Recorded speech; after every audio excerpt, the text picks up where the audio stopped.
gouvernement. Je voudrais saluer l'action de la société civile qui a joué un rôle important dans l'établissement de la Cour et qui continue de défendre le mandat impartial et indépendant de la Cour. Nous devons préserver l'espace permettant aux organisations de la société civile de contribuer à la lutte contre l'impunité. En conclusion, je voudrais remercier les Pays-Bas pour avoir présenté le projet de résolution sur le rapport de la Cour pénale internationale. Le Luxembourg s'est porté co-auteur du projet de résolution et appelle tous les États membres à le soutenir. Je vous remercie.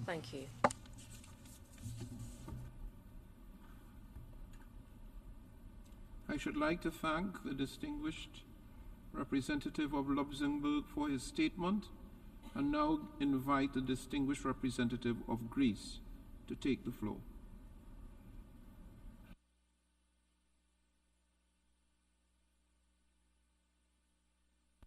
Thank you, Mr. President. Mr. President, first of all, allow me to say that my country fully subscribes to the statement delivered on behalf of the European Union and its member states.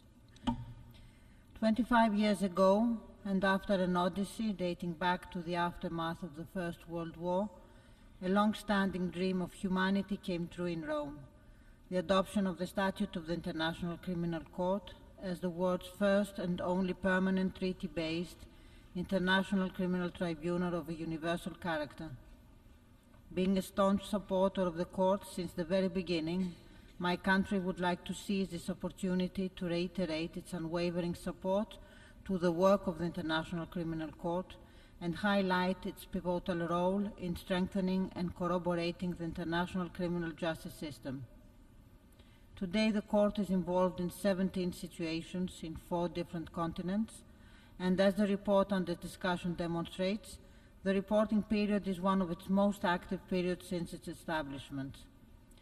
We note with satisfaction the notable developments in the court's activities, and we commend the court for its commitment to the principle of continuous improvement and for the efforts to enhance its effectiveness and efficiency, including by improving the working environment and workplace culture. The launching last December of a comprehensive court-wide strategy on gender equality and workplace culture is an example of these efforts. However, the court is facing serious challenges. From our side, we remain determined to uphold the principles and values of the Rome Statute and defend the integrity, independence, and impartiality of the court. Mr. President, we appreciate the valuable cooperation extended to the court by various United Nations system entities, as it is described in the report. In this regard, we would like to stress the need for an enhanced dialogue between the court and the Security Council, and for an active follow-up to Security Council referrals in order to ensure, inter alia, cooperation with the court for the arrest and surrender of persons sought by it. Finally, Mr. President, in order for the court to be able to live up to the expectations of victims of heinous crimes around the world, it has to become truly universal. On our side, we will continue to join efforts to expand the jurisdictional reach of the court, and we seize the opportunity to call on all states, which have not done so, to ratify or accede to the Rome Statute, as well as to the agreement on the privileges and immunities of the ICC, and to adopt appropriate implementing legislation. Thank you, Mr. President. I should like to thank the distinguished representative of Greece for his statement, and I now invite the distinguished representative of Slovakia to take the floor.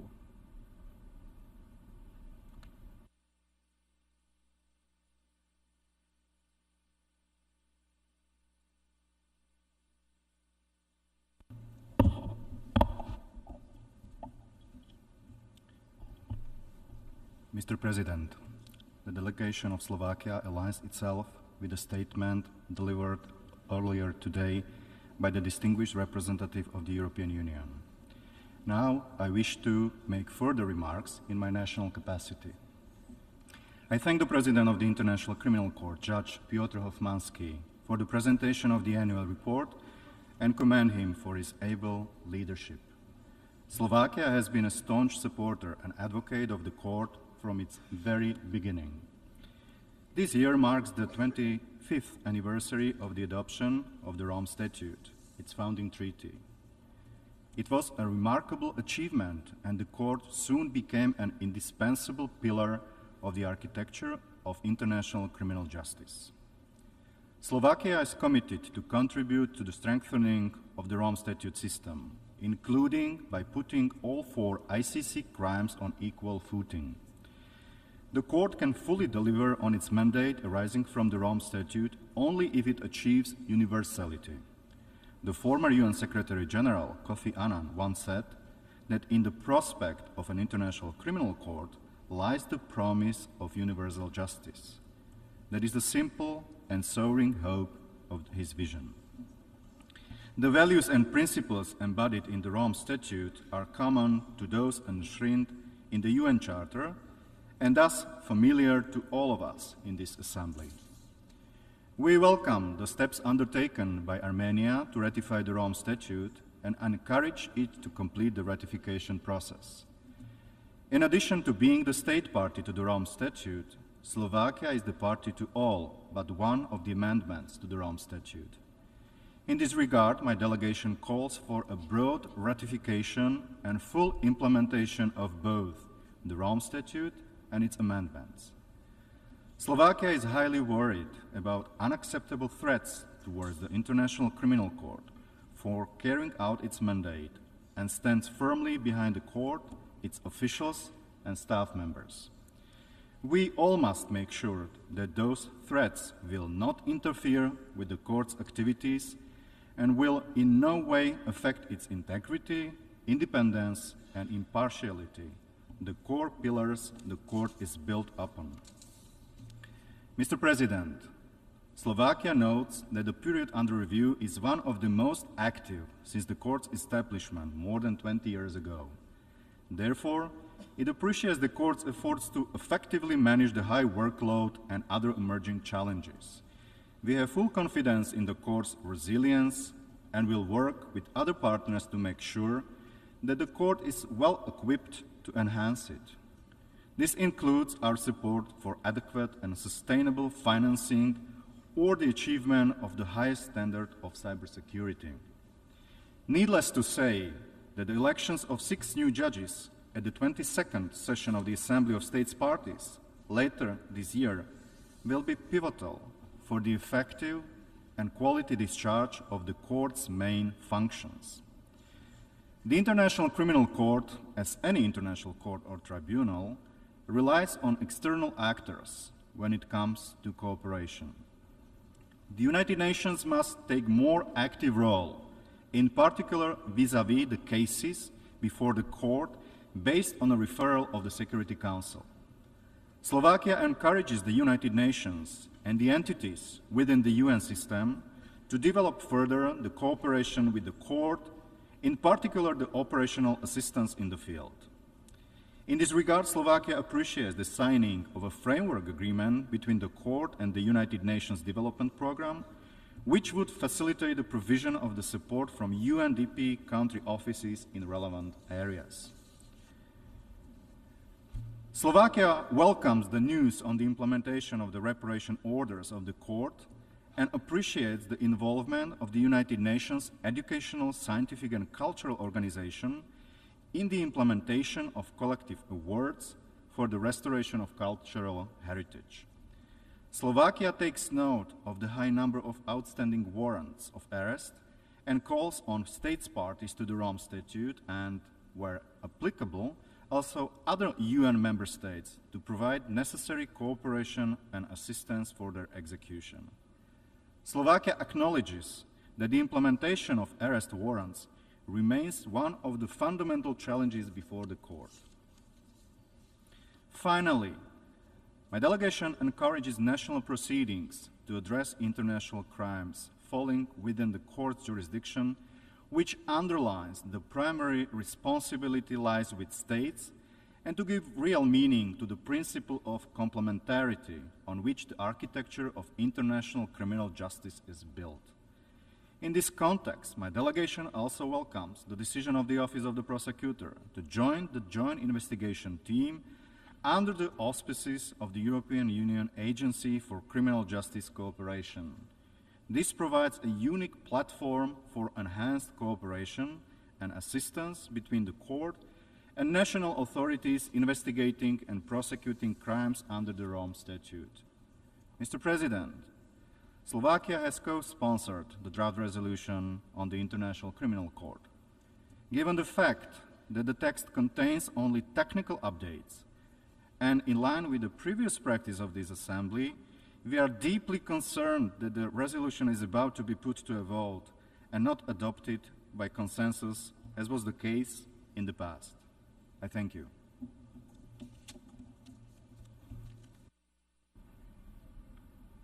I thank the distinguished representative of Slovakia for his statement, and now give the floor to the distinguished representative of Romania.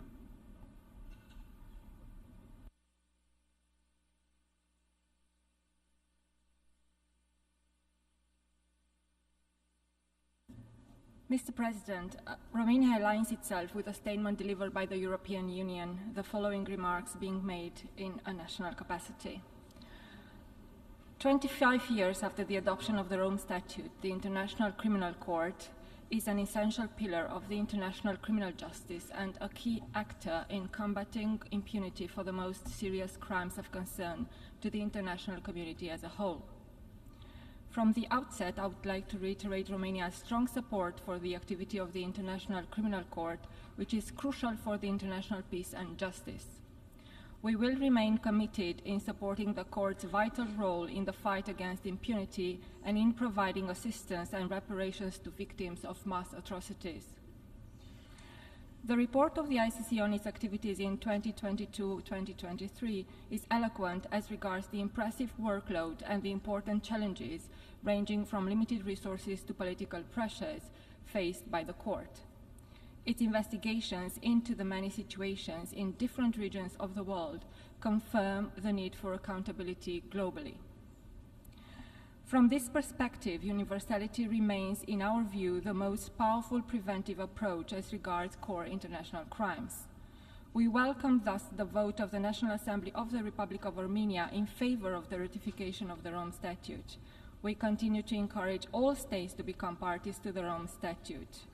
We acknowledge at the same time the existence of various obstacles to the ratification of the ICC statute, which requires continuous and adapted efforts to overcome them, taking into account the particularities of each case. In order to carry out its mandate in an independent and impartial manner, the ICC relies on the support of all of us.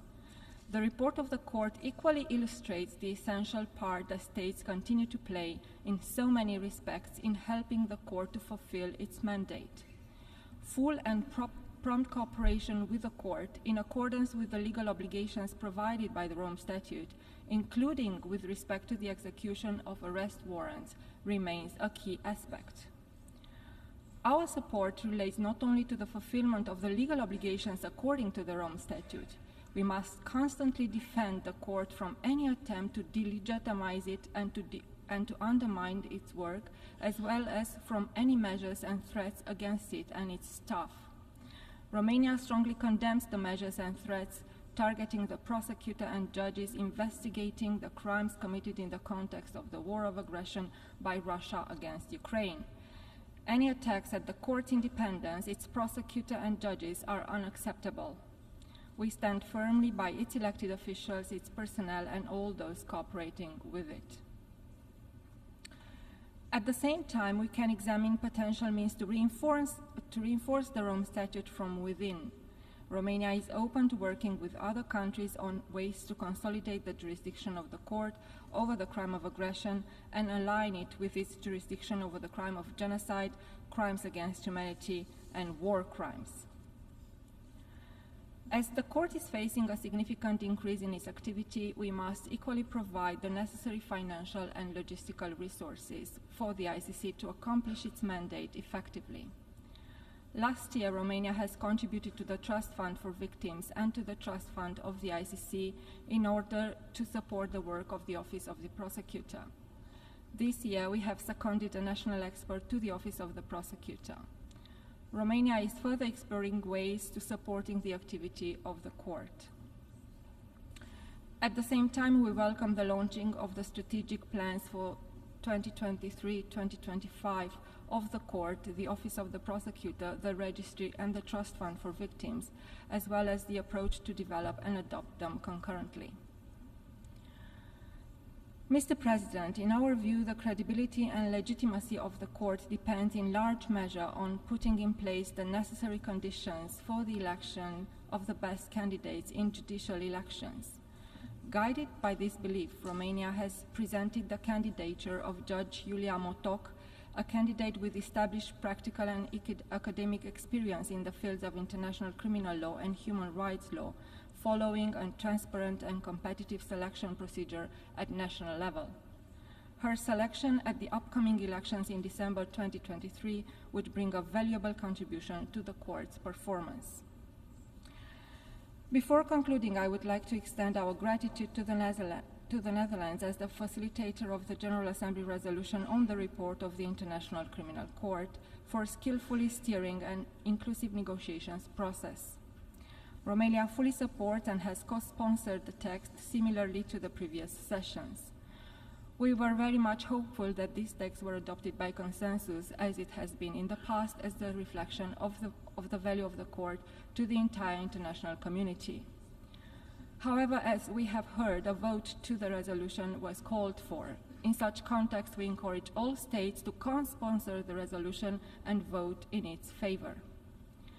I would like to finish my intervention by underlining the need of strong, wider and continuous support of states and international community for the ICC in order to fulfill its mandate.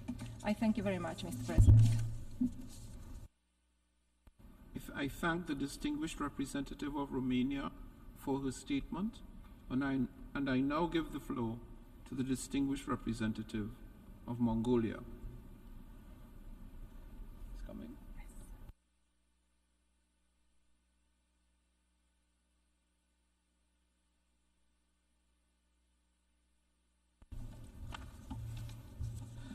Mr. President, at the outset, I would like to extend my deep gratitude to President of ICC, Judge Piotr Hofmansky, for presenting a comprehensive report on the International Criminal Court's activities this year. As we celebrate 25th anniversary of the Rome Statute, the ICC, a crucial component of global justice ecosystem, stands at a pivotal juncture in history. The court is positioned to play a transformative role in the development of international criminal law, with prospective cases that could significantly impact international peace, justice, and global well-being. Mongolia commends the ICC for its partnership with UN and UN Security Council in promoting international peace and justice. The ICC is a court of last resort. Thus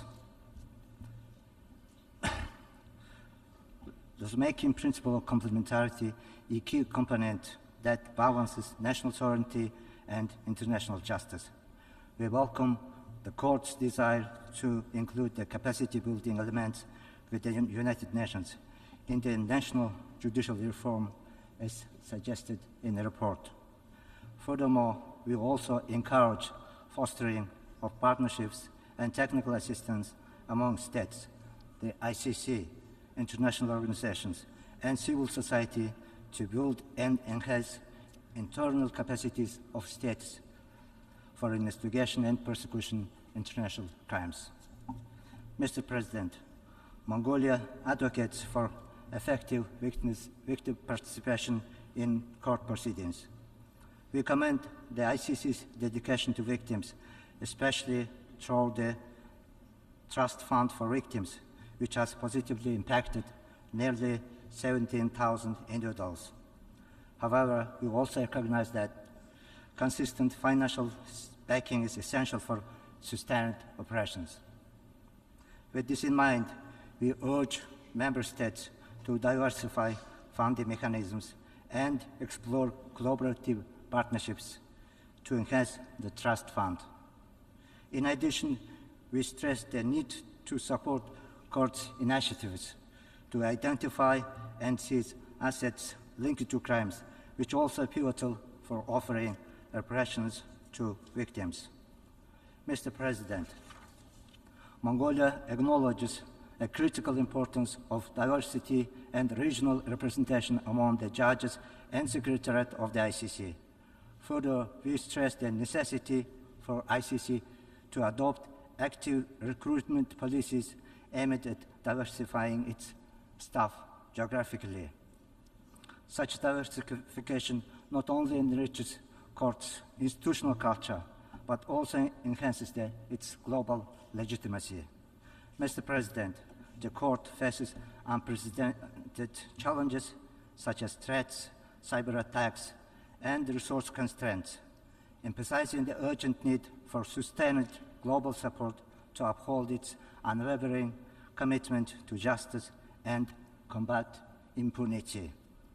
Mongolia strongly condemns any acts of intimidation, threats, or attacks that seek to undermine cooperation with the ICC or compromise its independence and impartiality.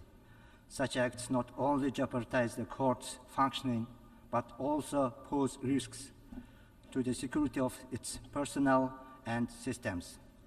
In response, we call on states to allocate necessary resources to mitigate these challenges and ensure court's effective operations. In light of this, Mongolia emphasizes the vital need for states to sign, ratify, or accept the two instruments that are essential for the ICC's operations, such as Agreement on Privilege and Immunities of the ICC. I thank you.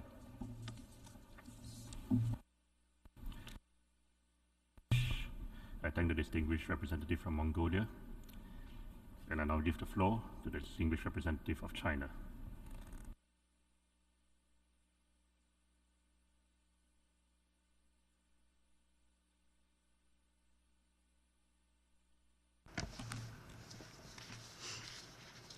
Thank you, Mr. President.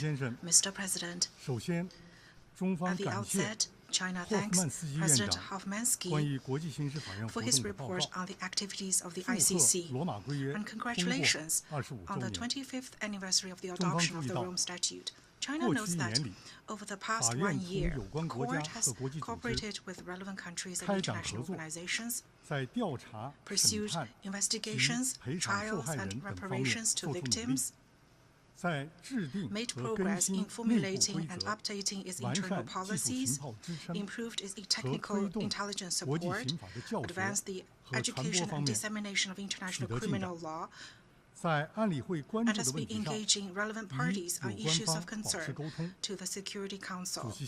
Mr. President, as the world's only permanent body of international criminal justice, the ICC shoulders the crucial responsibility for holding individuals criminally accountable for the most severe crimes, thus advancing fairness, justice, global peace, and security. The international community expects the court to act on its mandate as defined in the Rome Statute, strictly follow the principles of complementary jurisdiction and international cooperation, determine situations in an independent, objective, and impartial manner, investigate, prosecute, and adjudicate cases in accordance with law, interpret and apply the Rome Statute and general international law thoroughly and faithfully, and by using uniform standards, and play a constructive role in the proper settlement of relevant issues. Facing the complex and volatile international situation, the ICC is handling more and more situations and cases. Under such circumstances, it is all the more important for the court to maintain its independence, objectivity, and impartiality. China knows that in 2021, the ICC authorized the Office of the Prosecutor to start investigations on the situation in the state of Palestine. The Office of the Prosecutor has recently indicated that this mandate is ongoing and applies to crimes committed in the current context. We expect the ICC to implement its mandate in accordance with law and to fully interpret and apply the Rome Statute and universally recognized international law, and to avoid politicization and double standards. Over the past years, how the ICC deals with the issue of the immunity of state officials has been highly controversial. China is always of the view that, under universally recognized international law, incumbent heads of state enjoy personal inviolability and absolute immunity from criminal jurisdiction. Article 27, paragraph 2 of the Rome Statute provides that immunity of state officials does not bar the ICC from exercising its jurisdiction. This provision is only binding on states parties in its effect and is not binding on non-states parties, as that would go against the principle that treaties are not binding on third parties. At the same time, Article 98 of the Rome Statute provides that the court shall not make a request for cooperation if the execution of such a request by the requested state will be contrary to its obligations under international law with regard to the immunity of third states. That provision, which recognizes and guarantees the immunity of state officials under customary international law, should be observed by the court as well as by states parties to the statute. Mr. President, China always values the important role of international criminal justice institutions in promoting international peace, punishing global atrocity crimes, and meting out justice. China hopes that on the occasion of the 25th anniversary of the adoption of the Rome Statute, the ICC will carefully review its own development, comprehensively reflect on its achievements and faults, successes and failures, take concrete actions to sustain peace and realize true justice, so as to gain the trust and support of the international community. Thank you, Mr. President. I thank the distinguished representative of China, and I now give the floor to the distinguished representative of Kenya.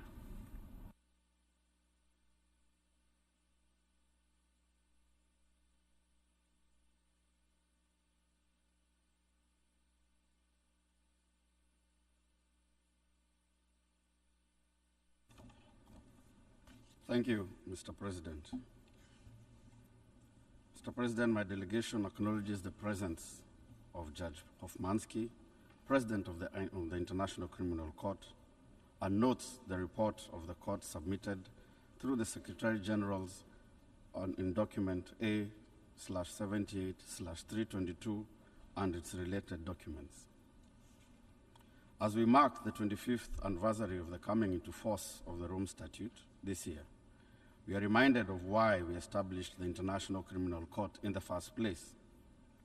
Kenya, together with other like-minded countries, played a significant role in the negotiation and entry into force of the Rome Statute. In doing so, we believed in the importance of justice and accountability for the most serious crimes. We still do. Further, in justice and accountability, we aim at prevention, and Kenya ardently believes in prevention as the first line of ensuring a peaceful and just coexistence governed by the rule of law. We also believe that the court should be a useful tool of working towards these intended purposes. This is why, joining with other states, we consider it necessary to inject more effort in improving the court to make it fit for purpose. We align with the statement that will be delivered on behalf of the African states parties to the Rome Statute of the International Criminal Court in seeking improved efficiency, especially through independence and impartiality. This can be accomplished by ensuring that the court is structurally and operationally firm, starting with maintaining the court as one of last resort as it was intended. Therefore, it must work solidly based on the principle of complementarity. This calls for the building of national capacity of states to be able to offer the dependable first recourse for accountability for the most serious and heinous crimes. A sound structure for the court must also showcase it as an aspiring universal court. For the court to enjoy universal trust, it has to invest more in ensuring that its face is similarly universal through representation not only in its bench, but throughout its entire structure. We note that the question of regional representation is one that must still be answered. Equitable geographic representation must be seen in all organs and subsidiary bodies of the Rome Statute system. Sadly, this is not the case.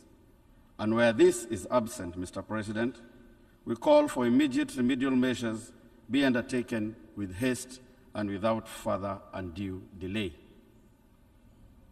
Operationally, Mr. President, we call on the court to ensure that efficiency measures are put in place so as to stem the semblance of automatic expectation of budgetary increases. Kenya, therefore, urges the court to reorganize its priorities and employ correspondent cost-cutting measures so as to be able to keep within its mandate without imposing an unnecessary burden on its members. Finally, Mr. President, Kenya looks forward to the further deliberations on critical issues in the report and the work of the court during the 22nd Assembly of State Parties meeting to be held in December. I thank you for your kind attention. I thank the distinguished representative of Kenya, and I now give the floor to the distinguished representative of the Islamic Republic of Iran.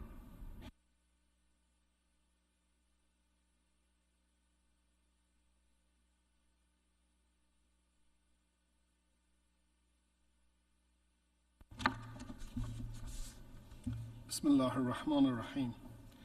Mr. President, distinguished delegates, at the outset I would like to thank the International Criminal Court for preparing and submitting the report documented in A/78/322, which covers the relevant period of time for his activities.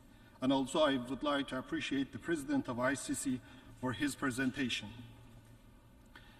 I would also like to take the opportunity to commend the judges, the prosecutor, and the staff member of the court for their dedicated efforts to put an end to impunity in the face of the most serious crimes of the concern to the international community as a whole. The court, as an independent, permanent judicial institution, has an important role in pursuit of accountability for the most serious crimes of international concern. The Rome Statute was indeed concluded based on the long-standing aspirations of the humankind for upholding justice and the rule of law at the international level. The aforesaid aspiration was based on the premise that the establishment of the permanent court would ensure that the perpetrators of the most serious crimes would not go to the unpunished, and that impunity should be replaced by accountability. Mr. President, Islamic Republic of Iran has constantly considered the efforts of the international community to punish the most serious international crimes in order to administer justice. Nevertheless, there is no doubt that the gains and the losses of the court has been examining by the international community. It is expected that the court would insist on its primary mandate, observes the principles of independence and non-politicization, and make sure its judicial activities comply with the fundamental principles of law, international law. Islamic Republic of Iran has always declared that the court should refuse the political manipulation, avoid selective and one-sided justice and double standard, which will prepare the solid ground for the global trust and promotion of the judicial justice in the world. We strongly oppose any measures that attempt to influence the judicial and prosecutorial independence of the court through political pressure, and such attempts constitute a clear violation of the rule of law. The court's activities and judicial function must be conducted based on the full respect to the core principles and values enshrined in the statute, especially the principle of complementarity. Mr. President, nowadays we are witnessing humanitarian crisis in the occupied territories of the Palestine. The situation in Palestine with grave violations of international humanitarian law, including unlawful killings, forced displacement and transfer of the civilians, destructions of civilian infrastructures, intentional attacks against the civilians, particularly children and women, disproportionate use of force, bombardment of the densely populated areas, hospitals and schools, and the use of starvation as a means of warfare makes a global concern, which has been stipulated in the General Assembly resolution on last Friday, 27th of October 2023. Undoubtedly, these criminal actions constitute the most serious international crimes within the jurisdiction of the court. It is highly expected that the court would expedite its activities on the situation in Palestine, which investigations have commenced on crime under the Rome Statute committed since 13 June 2014 in Gaza and West Bank, including Jerusalem, East Jerusalem. My delegation strongly request the prosecutor of the court would provide any facilitation on the investigation in the situation of the Palestine. It is demanded that the court render priority to investigation in its situation, taking into account the recent catastrophic humanitarian situation in Gaza Strip, where hundreds of civilians, innocent children and women are being killed and slaughtered every day. Mr. President, with respect to the judicial proceedings and investigation in the situation of Afghanistan concerning crimes committed, we deem appropriate that the Office of Prosecutor to take into consideration its previous findings in situation of Afghanistan comprehensively, and that the appeal chambers judgment on 4th April 2023 amended the decision the pre-trial chamber second in relation to crimes committed in the territory of Afghanistan since the 1st May of the 2003, as well as the court's decision to investigate and prosecute crimes that have the nexus to the arms conflicts in Afghanistan and are sufficiently linked to the situation and were committed in the period since 1st July 2002. It is highly expected that those military forces who committed war crimes in Afghanistan should be held accountable and face punishment. Mr. President, in conclusion, the Islamic Republic of Iran reiterates that the lack of the genuine will to investigate crimes and prosecute their responsible in certain situations and cases weaken the credibility of the court and the international criminal justice system, given the significance that Iran attaches to international criminal justice.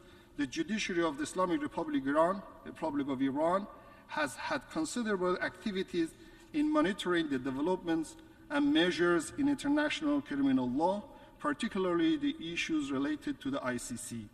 The Islamic Republic of Iran, as a signatory of the Rome Statute, closely follows the activities of the ICC, in particular the situation of Afghanistan and Palestine. I thank you, Mr. President. I thank the distinguished representative of the Islamic Republic of Iran, and I now give the floor to the distinguished representative of Estonia, speaking on behalf of the Baltic states.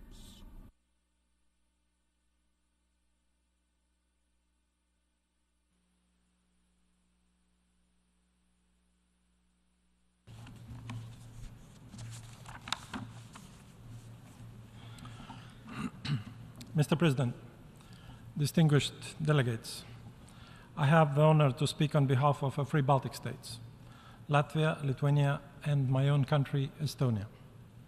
The Baltic states align with the statement made by the European Union and its member states. We would like to thank President Piotr Hovmansky for providing an update on the activities of ICC during one of the most active periods since the court establishment 25 years ago. The Baltic states have offered that additional financial and operational support to ICC and the prosecutor's office in addressing the exceptionally high workload in situations across all regions. Russia's war of aggression against Ukraine is an attack on the rule-based international order that has enabled the aggressor to commit several heinous crimes in Ukraine.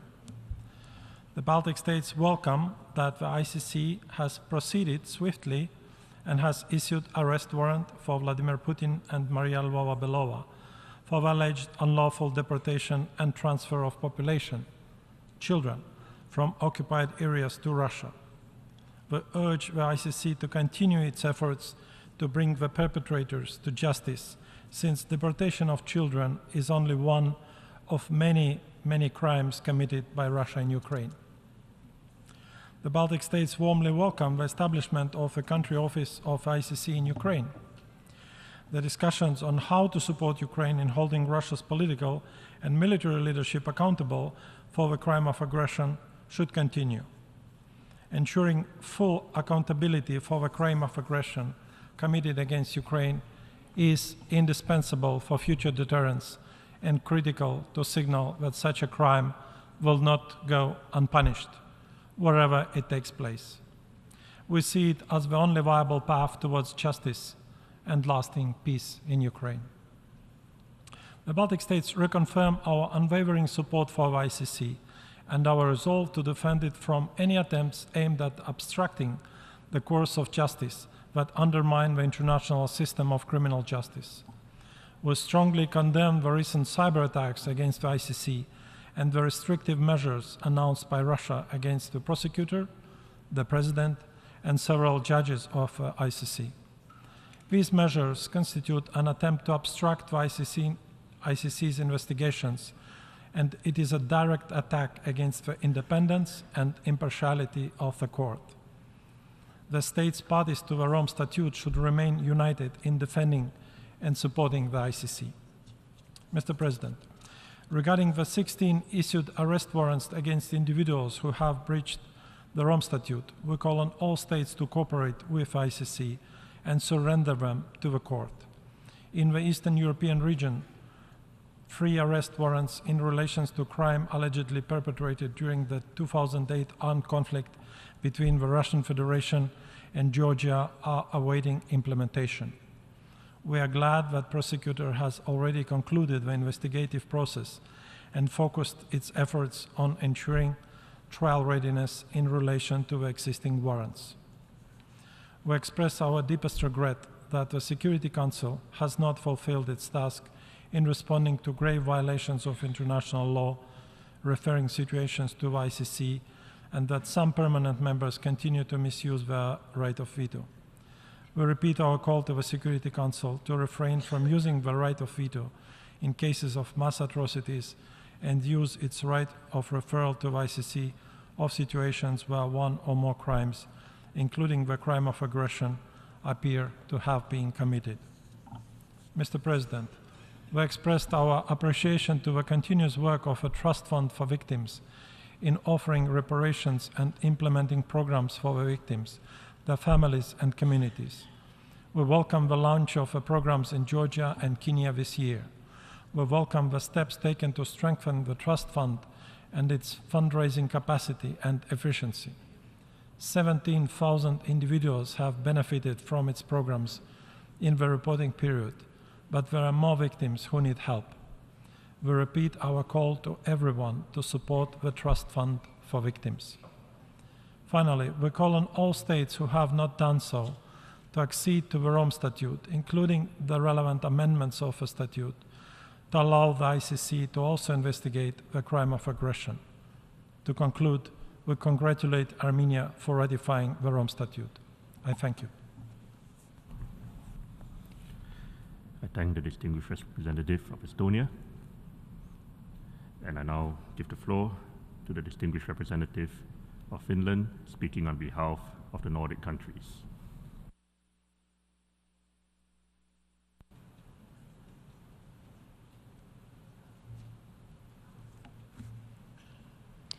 Mr. President, I have the honor to speak on behalf of the 5 Nordic countries, Denmark, Iceland, Norway, Sweden, and my own country, Finland. We thank the President of the International Criminal Court, Mr. Piotr Hofmanski, for being with us today and presenting an annual report of the ICC to the General Assembly. Mr. President, this year in July, we gathered here in New York to celebrate the 25th anniversary of the adoption of the Rome Statute, which established the International Criminal Court. The Rome Statute is a central instrument in fighting impunity for the most serious international crimes.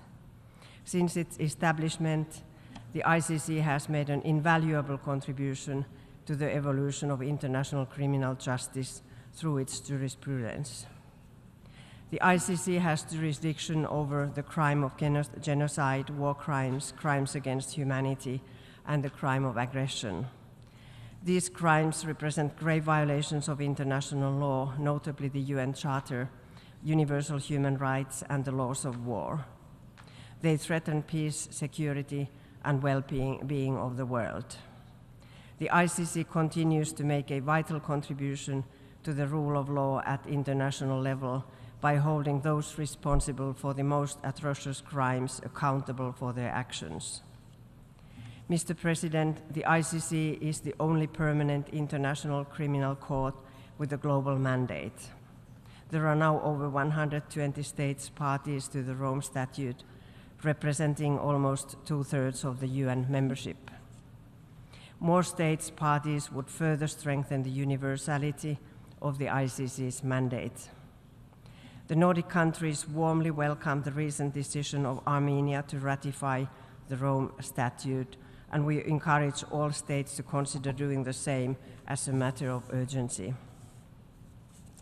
The United Nations and the ICC are both integral parts of the rules-based international order. The ICC has a special relationship with the UN, in particular given the powers of Security Council to refer situations to the court. We encourage the Security Council to use this power more often and its members to refrain from using the veto in situations where there are clear and credible indications of genocide, war crimes, crimes against humanity or aggression. Furthermore, we would like to reiterate our call to the General Assembly to enable the UN to share the financial burden with respect to the situations the Security Council has referred to the ICC. Mr. President, the ICC is an independent and impartial judicial institution. It is to act without fear or favor. The Nordic countries condemn in strongest terms the criminal proceedings initiated by the authorities of the Russian Federation against the prosecutor, the president, and other judges of the court. The Nordic states also strongly condemn the recent unprecedented cyber attack on the court. Any threats or attacks against the court, its personnel, or those cooperating with it are unacceptable. The independence of judicial institutions is a fundamental component to the rule of law and must be safeguarded at all times. The protection of those cooperating with the ICC extends to civil society representatives who furnish the court with evidence and information. Human rights defenders around the world are often the first to alarm us of atrocities unfolding in their regions. Mr. President, the ICC is a court of last resort. It does not replace national judicial systems, but strengthens and complements them. The ICC only steps in when necessary, when national judicial systems do not take legal action or are unable or unwilling to investigate and prosecute. The Nordic countries would like to take this opportunity to stress the importance of cooperation of all states with the ICC.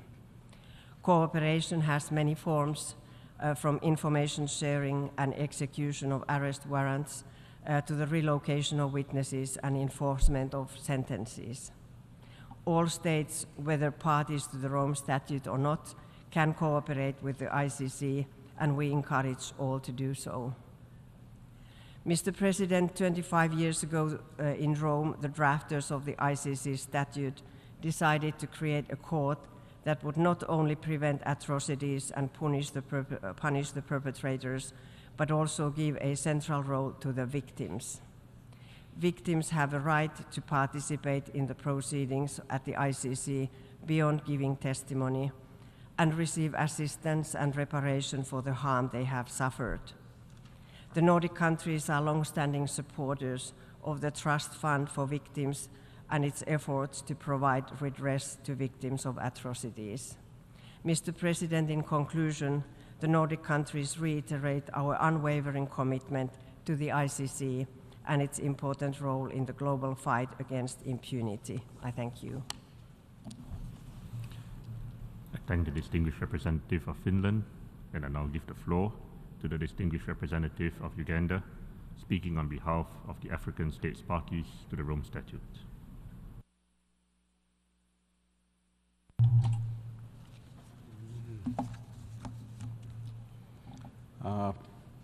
Mr. President, I have the honor to deliver this statement on behalf of the African states parties of the Rome Statute of the International Criminal Court.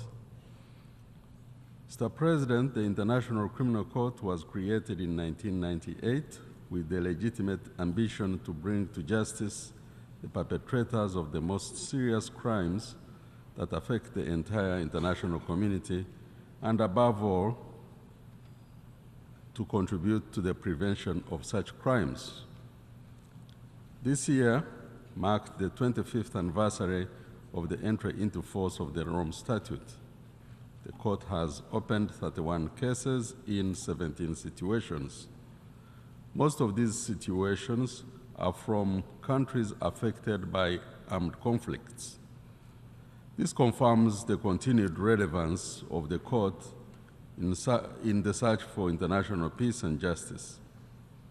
Indeed, the court does not only fulfill a judicial function, but also contributes to sustainable peace, given that crimes within its jurisdiction are considered a threat to the peace, security, and well-being of the world. In this regard, African states parties attach great importance to the work of the ICC as an independent and impartial judicial institution, and reaffirm our unwavering support and commitment to combating impunity for the most serious crimes of concern to the international community. We stress the importance of ensuring that justice is applied equally in all situations under consideration by the court, including in the allocation of resources across all cases. Therefore, we continue to encourage all states parties when allocating resources to the court to ensure that the core activities of the court are funded through the regular budget with allocation to all sections of the court in order to support its activities in all situations and investigations. All victims, no matter where they come from, deserve equal access to impartial justice. We welcome the support the important work of the Trust Fund for Victims. The annual reports of the court continue to indicate that during the different reporting cycles, the Trust Fund was engaged in implementation of court-ordered reparations in 4 cases and assistance projects in several countries, benefiting more than 17,000 victims. Indeed, victims are at the core of the Rome Statute system, and the court must stand up for all victims. Mr. President, the African states parties remain convinced that a peaceful world and justice for all are achievable. We believe that the fight against impunity and the rule of law must be a universal mission to be carried out by the international community as a whole.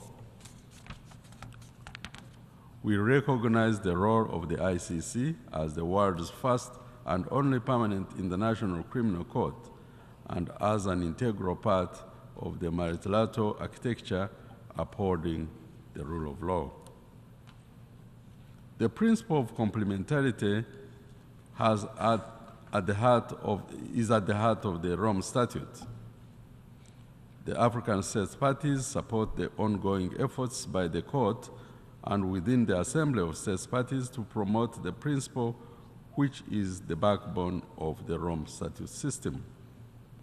Working towards enhancing complementarity by strengthening the capacity of national judicial systems to deal with the most serious crimes is key to achieving accountability.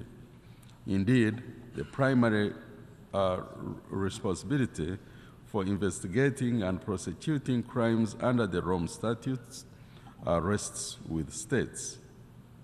The ICC is the court of last resort and only steps in when states are unwilling or unable to genuinely conduct national proceedings. Mr. President, allow me to recall the African states played a key role in the establishment of the ICC and have continued to participate actively over the past 25 years in various aspects of the court's work, including in the context of the Assembly of States Parties and through cooperation with the court in the implementation of its mandate. We firmly believe that those who commit atrocity crimes anywhere in the world must be held accountable. The African States Parties constitute the largest regional group within the ASP. We are committed to the universality of the Rome Statute and believe that increasing the number of states parties will ensure access to justice for victims from all geographical regions of the world. We therefore appeal and call on all states that have not yet ratified the Rome Statute to consider signing and ratifying the Rome Statute. Universal ratification of the Rome Statute and the incorporation of these norms into the domestic law of states must be a reality if all victims around the world are to have a chance to obtain justice. The African States Parties congratulate the court on the 25th anniversary of the court and stand ready to continue dialogue with the court on ways to strengthen cooperation between our regional group and the court. Together, we will work to create a new dynamic into the relationship between the ICC and all regions of the world through a frank and constructive dialogue within the Assembly of States Parties. I thank you. I thank the distinguished representative of Uganda, and I now give the floor to the distinguished representative of Costa Rica.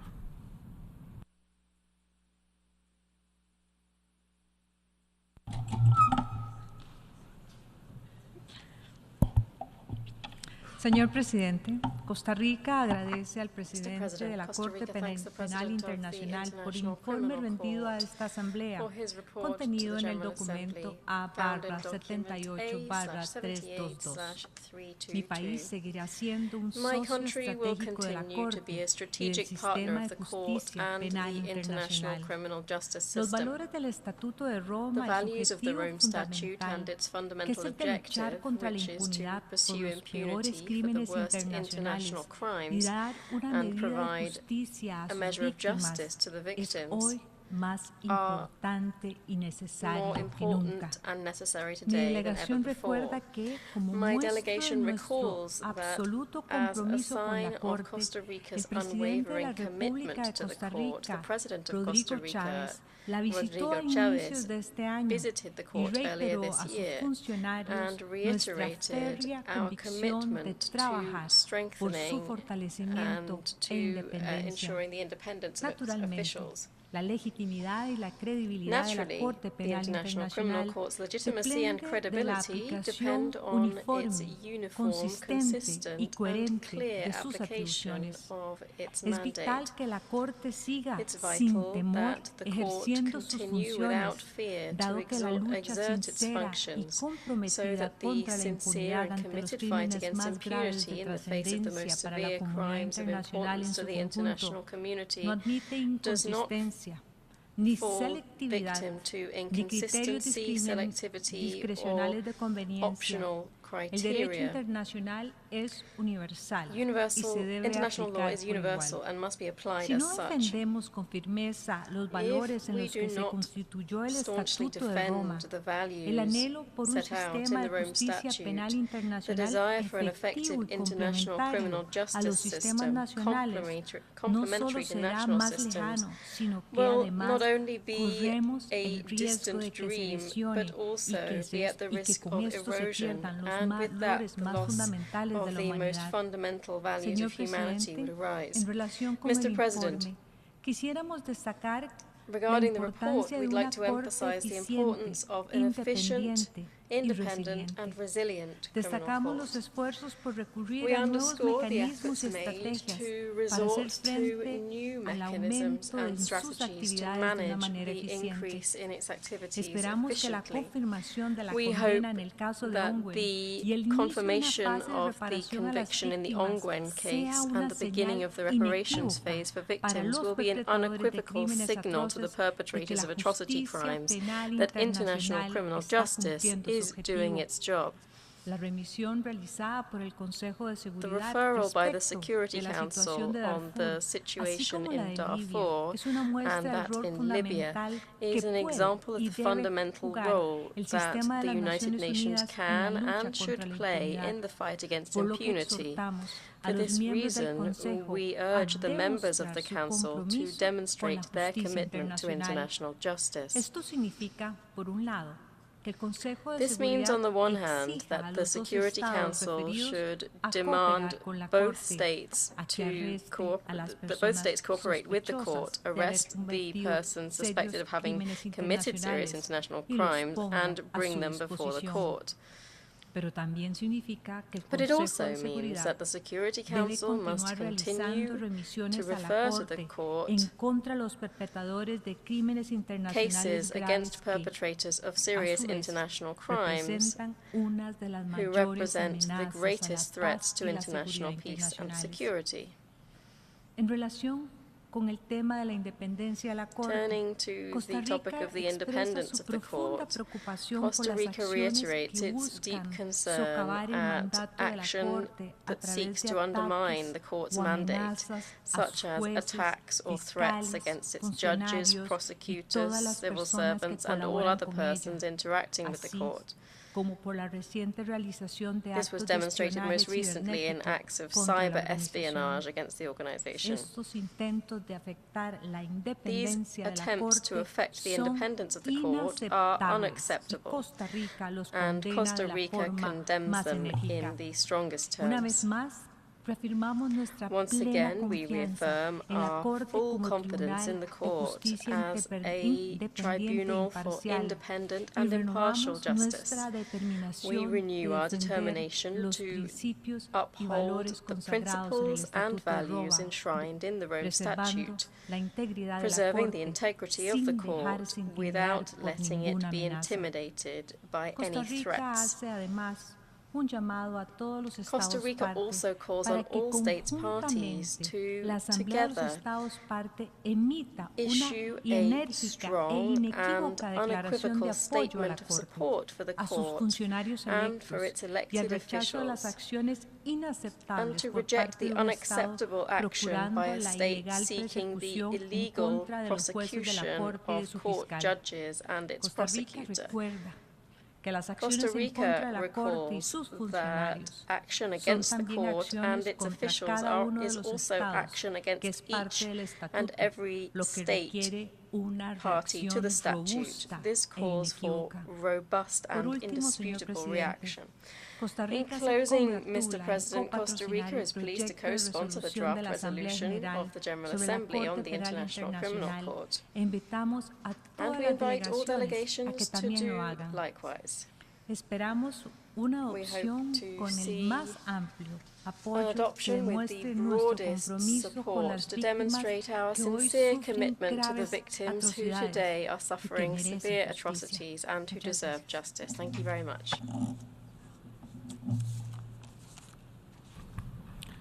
I thank the distinguished representative of Costa Rica, and I now give the floor to the distinguished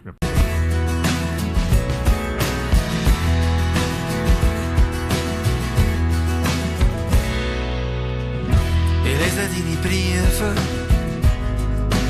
ich gebe zu, ob du das gut findest, weiss ich nicht, ich suche dich. Irgendeine Spur, jede Vermutung bringt mich näher zu dir. Zurück in das Tal, zurück in das Zimmer, zurück zu dem Bub, wo ich dann war. Zurück in den Gang, ich höre die Stimme da, ich sehe die Schatten, kommt zurück zu mir. Ist einmal ein Beispiel, ist einmal ein bisschen Wahrheit. Ich suche dich in einer Geschichte für mich und mache ein Beispiel. Ein Beispiel aus dir.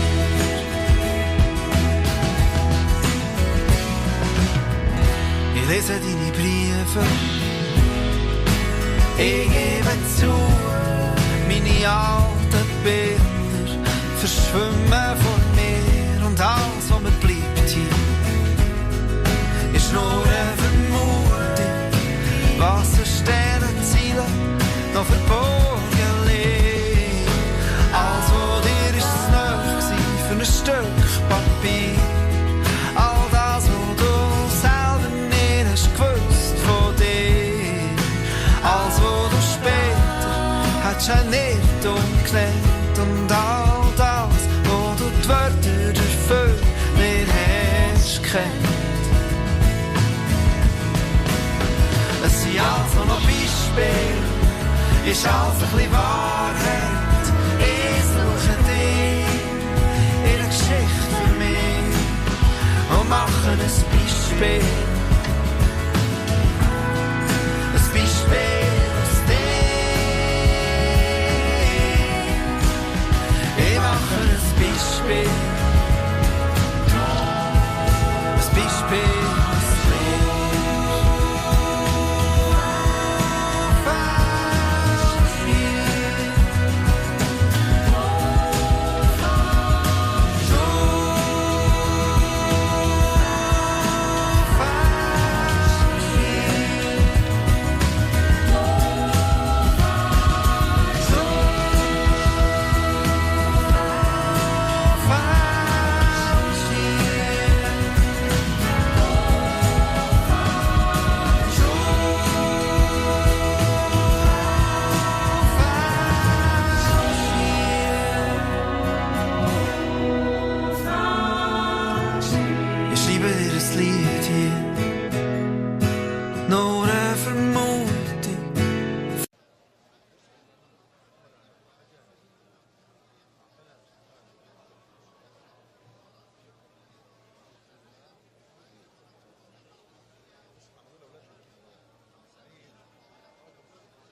بالكم علي وخلص. ديروا بالكم علي انا غلبان.